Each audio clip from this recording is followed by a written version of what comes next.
Nepal is doomed. ये मजाक नहीं है। नेपाल की सड़कों पर आग लगी है, संसद पर हमला, प्रधानमंत्री ने इस्तीफा दे दिया है और हजारों कैदी नेपाल के जेल से फरार हैं। लेकिन आखिर ये सब हुआ कैसे?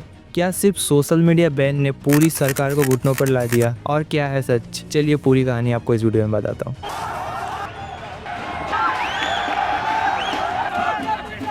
सब कुछ शुरू हुआ सितंबर 2025 में, जब नेपाल की सरकार ने फेसबुक, यूट्यूब, ट्विटर, इंस्टाग्राम वगैरह सारी सोशल मीडिया ऐप को बैन कर दिया। गवर्नमेंट का कहना था कि ये सब फेक न्यूज़ और हेट स्पीच को रोकने के लिए है, पर कहानी इससे ज़्यादा थी।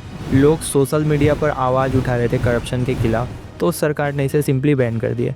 और ये बैन ऐप से कहीं ज़्यादा लोगों का गुस्सा, या कहे जेनजी का गुस्सा, करप्शन के खिलाफ ज़्यादा दिख रहा था। करप्ट गवर्नमेंट के कारण अनएम्प्लॉयमेंट रेट बहुत तेज़ी से बढ़ रहा था और लोगों को जॉब ढूंढने के लिए दूसरे देशों तक में जाना पड़ रहा था। पर सरकार ने एक न सुनी और नेताओं के बच्चे तो मौज में थे ही, तो जेनजी का गुस्सा और बढ़ा। और फिर शुरू हुआ ऑनलाइन प्रोटेस्ट और मूवमेंट, और ये धीरे धीरे करके प्रोटेस्ट सड़कों पर आ गए। और फिर जो हुआ उसने पूरे नेपाल को हिला दिया। हजारों युवा सड़कों पर उतर आए। उनकी मांग थी रोजगार, पारदर्शिता और भ्रष्टाचार का अंत। और शुरू किया गया रैली मार्च, पर सरकार ने एक न सुनी और जवाब मिला टीयर गैस, लाठी चार्ज और कई जगहों पर तो गोली तक चली। और पूरे देश के लोग घरों से बाहर आने लगे प्रोटेस्ट करने के लिए। पर हद तो तब हुई जब प्रोटेस्टर्स पर असली गोलियां चलाई गई और मिला ये, कम से कम 19 प्रोटेस्टर्स मारे गए और 100 से ज़्यादा घायल हुए और हालात और भी ज़्यादा बिगड़ते चले गए। इसी बीच एक भारतीय महिला की भी मौत हो गई नेपाल में। राजेश देवी सिंगोली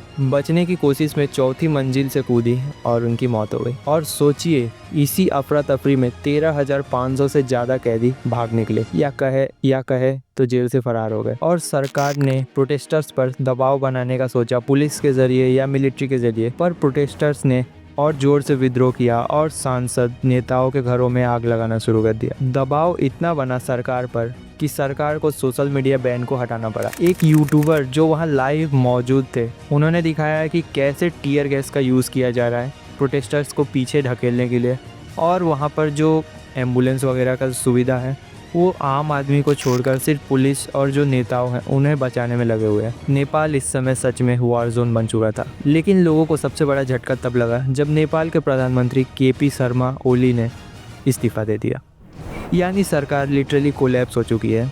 और सरकार ने पूरे मामले को ये कह के दबाना चाहा कि सोशल मीडिया बैन पर जेनजी भड़क चुके हैं और प्रोटेस्ट कर रहे हैं, पर पूरा मामला ये नहीं है। पूरा मामला करप्शन का था, जिसमें बेरोजगारी का जो रेट है वो बढ़ते ही जा रहा था। लोगों को दूसरे देश में काम करने के लिए जाना पड़ रहा था और नेताओं के बच्चे पूरे मौज में थे। कहने को पूरा मामला इतना ही है कि करप्शन इतना बढ़ गया नेपाल में कि लोगों को, या कहे जेनजी को, सड़क पर आना पड़ गया। लेकिन इतना सब करने के बाद, मतलब पूरी गवर्नमेंट को कोलैप्स करने के बाद, सवाल आखिर में यही रहता है, आगे क्या? नेपाल का टूरिज्म और इकोनॉमी पहले से ही क्राइसिस में था और अब और डूब रहा। इंडिया और चाइना दोनों हालात पर नज़र रखे और पूरे दुनिया का मीडिया इसे जेनजी रिवॉल्यूशन, या कहे नेपाल जेनजी रिवॉल्यूशन कह रहा है। क्या ये लोकतंत्र की मजबूती की शुरुआत है, या इंस्टेबिलिटी और ज़्यादा बढ़ेगी? नेपाल आज ऐसे मोड़ पर है, या तो असली सुधार होगा, या ये भी एक इतिहास के पन्नों में भूली हुई ट्रेजेडी की तरह रह जाएगा।